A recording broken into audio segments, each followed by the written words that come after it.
सहज योग ध्यान की स्थापना सन 1970 में श्री माताजी निर्मला देवी द्वारा की गई। उनके निस्वार्थ कार्य और उस कार्य के परिणामों के कारण सहजयोग का अभ्यास आज 100 से भी ज्यादा देशों में निःशुल्क किया जाता है। संस्कृत भाषा में सह यानी साथ, ज यानी जन्मा, अर्थात हर मनुष्य के साथ जन्मा योग का वो अधिकार है जो उसके सूक्ष्म तंत्र के माध्यम से उस सर्वव्यापी परमात्मा की शक्ति से उसे जोड़ता है, जो कि समस्त जीवंत कार्य करती है। यह शक्ति समस्त जीवंत कार्य करती है, सुनियोजित कर सकती है, सोच सकती है और सबसे ज्यादा यह शक्ति प्रेममयी है। हमें यह जानकारी होनी चाहिए कि हमारा सृजन करने वाला परमात्मा सबसे उच्च आयोजक है। सूक्ष्म तंत्र को कई आध्यात्मिक परंपराओं में जीवन वृक्ष भी कहा गया है। सूक्ष्म तंत्र में शामिल हैं 7 चक्र, 3 नाड़ियां और जीवंत शक्ति कुंडलिनी। संस्कृत में चक्र का अर्थ है पहिया, क्योंकि यह घड़ी की सुई की दिशा में घूमता है, और नाड़ी का अर्थ है वो मार्ग जिसके माध्यम से कुंडलिनी रीढ़ की हड्डी के मूल से लेकर सर के ऊपर तालु भाग तक आ सकती है। जब कुंडलिनी जागृत होती है तब वह स्वाभाविक तरीके से रीढ़ की हड्डी से ऊपर उठती है और सभी चक्रों को पार करती हुई सहस्त्रार से बाहर आती है। जब यह शक्ति मस्तिष्क से गुजरती है तो हमें स्वाभाविक रूप से मानसिक शांति और उच्च कोटि की जागरूकता का अनुभव होता है। इस प्रक्रिया को आत्म साक्षात्कार कहते हैं। हर चक्र और नाड़ी का शरीर में एक स्थान है जिसे आत्म साक्षात्कार प्राप्त करने के बाद महसूस किया जा सकता है। तो चलिए अपने सूक्ष्म तंत्र में शामिल कुंडलिनी, चक्र, नाड़ियों और उनके गुणों के बारे में थोड़ा और जानने की कोशिश करते हैं।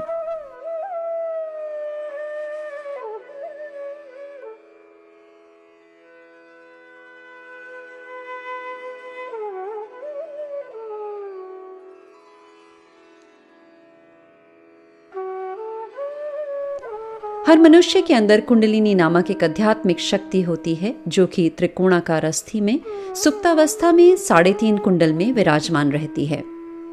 यूनानी लोगों को यह पता था कि वह हड्डी जिसे हाइरोनोस्टियन या सेक्रम कहा जाता है, उसके अंदर वह ऊर्जा है जो न्यूमा या आत्मा तक ले जाती है। कुंडलिनी आग की तरह दिखती है और उसमें आग के से ही गुण मौजूद होते हैं। जो कुछ भी खराब या दूषित होता है उसे कुंडलिनी जला देती है। अशुद्ध चीजों को जलाने के बाद यह सूक्ष्म तंत्र को शीतल कर देती है। एक बार जब यह असाधारण ऊर्जा जागृत होती है तो यह रीढ़ की हड्डी से होती हुई चहों चक्रों को पार करती हुई सर के ऊपर सहस्त्रार तक पहुंचती है। इस प्रक्रिया से मनुष्य का सर्वव्यापी शक्ति से योग होता है।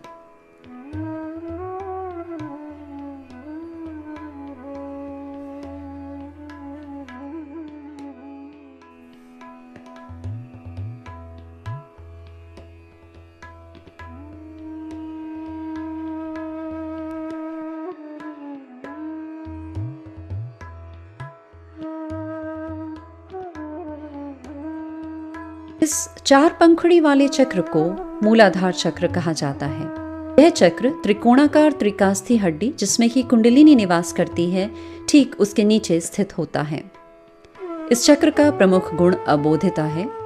अबोधिता वह गुण है जिसके कारण हम बिना पक्षपात बच्चों जैसे आनंद का अनुभव करते हैं। हालांकि कुंडलिनी को 6 चक्रों से गुजरना होता है। आत्म साक्षात्कार के समय मूलाधार कुंडलिनी की शुद्धता की रक्षा करता है।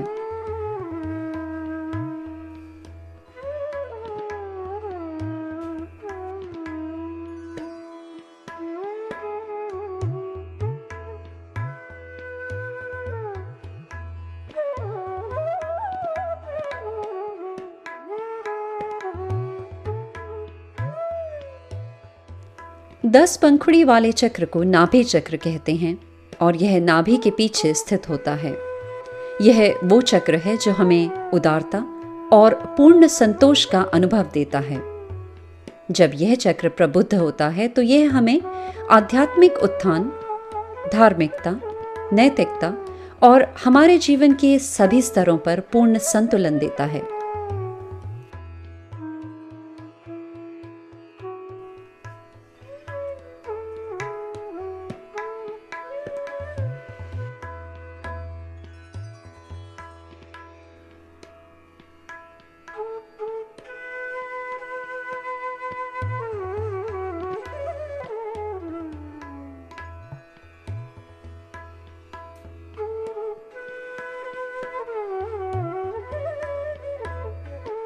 छह पंखुड़ियों वाला चक्र, जो कि स्वादिष्ठान कहलाता है, पेट में स्थित होता है। यह सृजनात्मकता, शुद्ध चित्त और निर्मल विद्या का केंद्र है।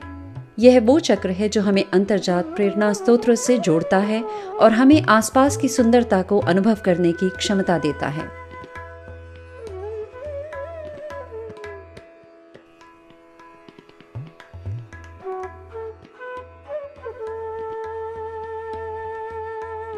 स्वादिष्ठान और नाभि चक्र के चारों ओर भव सागर है, जो हमारे अंदर गुरु तत्व प्रदान करता है। यह 10 आदि गुरुओं का स्थान है। स्वादिष्ठान चक्र भवसागर को पोषण देने के लिए भवसागर के इर्द गिर्द घूमता है। अगुरु, जो कि सत्ता, छल कपट या आपके पैसों में ज्यादा रुचि रखते हैं, ऐसे गुरुओं का पालन करने से भवसागर को नुकसान पहुंचता है। श्री माता जी के अनुसार आप स्वयं के गुरु, स्वयं के आध्यात्मिक पथ प्रदर्शक बन जाते हैं, क्योंकि आप अपनी सूक्ष्म समस्याओं को अपनी उंगलियों पर महसूस कर सकते हैं और अपनी ही कुंडलिनी की मदद से उन समस्याओं को ठीक भी कर सकते हैं।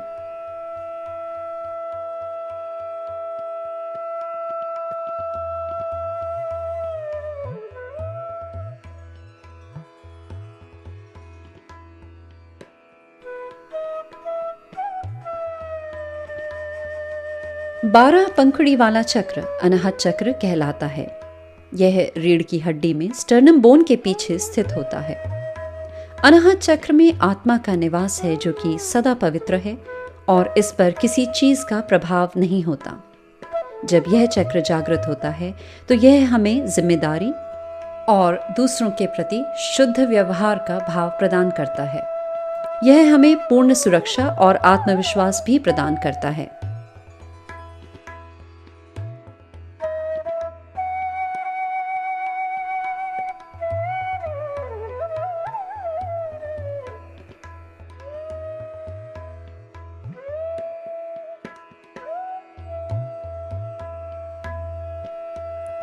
सोलह पंखुड़ी वाला विशुद्धि चक्र रीढ़ की हड्डी के गर्दन के क्षेत्र में होता है। यह व्यवहार कुशलता, दूसरों के साथ शुद्ध संबंध और एक चंचल निर्लिप्तता का चक्र है। यह हमारी अपराध भावना को दूर करता है और हमें नम्र और मधुर वाणी देता है। यह चक्र हमारा समष्टि से संबंध स्थापित करता है, जिसके कारण एकात्मकता और समष्टि का अंग प्रत्यंग होने का अनुभव मिलता है।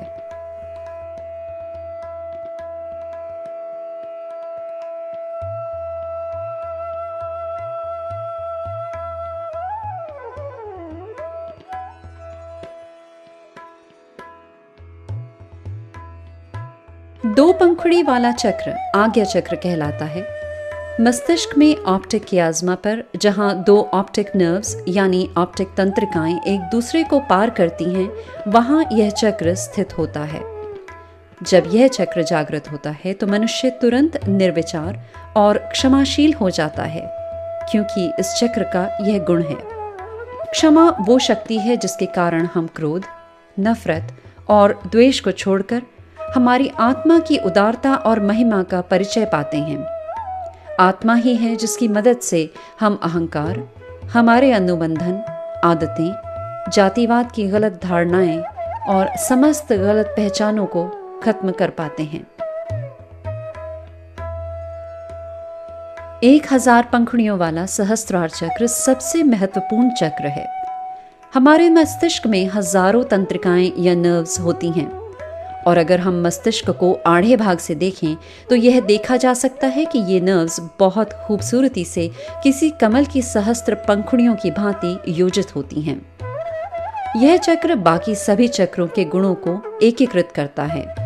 जब कुंडलिनी उठती है और सहस्त्रार चक्र को भेदती है, तब यह सभी तंत्रिकाओं को जागृत करती है और तब कहा जाता है कि मनुष्य एक प्रबुद्ध जीव या एनलाइटेंड सोल है। इसके बाद कुंडलिनी ब्रह्मरंध्र या फॉन्टनल बोन को भेदती है और ब्रह्मांड तक का द्वार खोलती है, और इसका अनुभव हमें सर के ऊपर और हाथों और पैरों पर शीतल हवा के रूप में होता है। इस अवस्था को आत्म साक्षात्कार कहते हैं, अर्थात हमारी अंतरात्मा का सर्वव्यापी शक्ति से योग या संबंध। सभी धर्मों में इस अवस्था को प्राप्त करना ही हमारे जीवन का दिव्य सार बताया गया है। अब 3 नाड़ियों या ऊर्जा प्रवाहों को समझते हैं।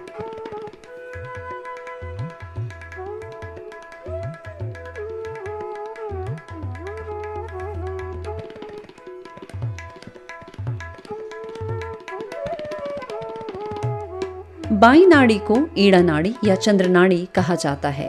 यह मूलाधार चक्र से शुरू होकर आज्ञा चक्र पर आकर मस्तिष्क के दाहिने भाग में प्रति अहंकार में समाप्त होती है। इस नाड़ी का संबंध हमारे भूत, हमारी भावनाओं और इच्छाओं से होता है। ईड़ा नाड़ी की प्रमुख विशेषता है आनंद, जो कि आत्मा का स्वभाव है।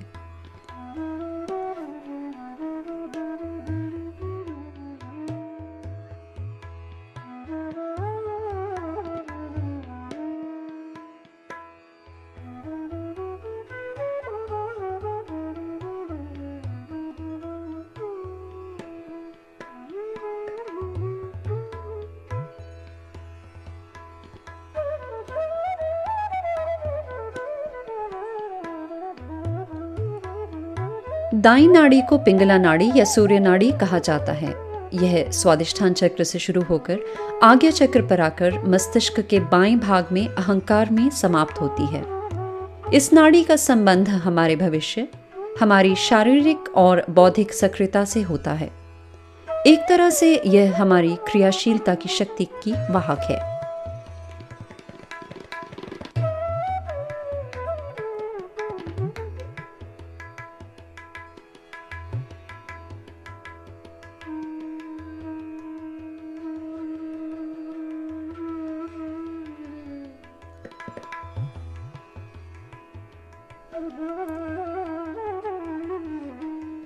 मध्य नाड़ी या सुषुम्ना नाड़ी मूलाधार चक्र से शुरू होती है और सीधा सहस्त्रार चक्र तक जाती है। यह हमारे आध्यात्मिक उत्थान या विकास की नाड़ी है। यह वह वाहक है जो हमारे उत्थान का पोषण करती है और चेतन या अचेतन तरीकों से जागरूकता के उच्च स्तरों तक हमारा मार्गदर्शन करते हुए सहस्त्रार चक्र की पराकाष्ठा तक हमें पहुंचाती है।